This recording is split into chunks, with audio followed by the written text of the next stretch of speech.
parë për kërcënimet, mendoj se nuk ka ndonjë vlerë të madhe ato që vijnë nga Bashkimi Evropian kundrejt Rusisë. Sanksionet e kemi parë që nuk se kanë pasur ndonjë pasojë shumë të madhe dhe vështirë se mund të ketë pasojë të tilla në të ardhmen. Ajo që unë shoh që e pash dhe në samitin e Tiranës është që evropianët janë deri diku të paqartë në lidhje me Ukrainën, pra unë kam të vështirë të kuptoj se si fuqitë evropiane mendojnë se si mund të mbarojë lufta në Ukrainë. Pra cili është këndvështrimi i tyre se si mund të mbarojë lufta në Ukrainë. Dhe vetë sekretari i NATO-s Mark Rutte tha që Ukraina nuk do japë asnjë centimetër tokë për Rusinë. Pra nga njëra anë mendoj që janë të paqartë, nga ana tjetër shpesh herë kanë të vështirë të thonë disa gjëra që le themi janë realitet në terren, si puna me territorin. Pas marrëveshjes tha. Si puna me territorin. Për shembull Donald Trump është shumë i qartë në lidhje me luftën në Ukrainë se sa evropianët. Pra ka kuptuar që territori që është pushtuar nuk merret më.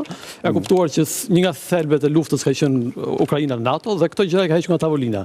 Evropianët kanë të vështirë që të shohin realitetin ose ta thonë me fjalë realitetin që se si mund të përfundojë lufta në Ukrainë. Dhe këtë lloj paqartësie sigurisht shkon për shtat Rusisë.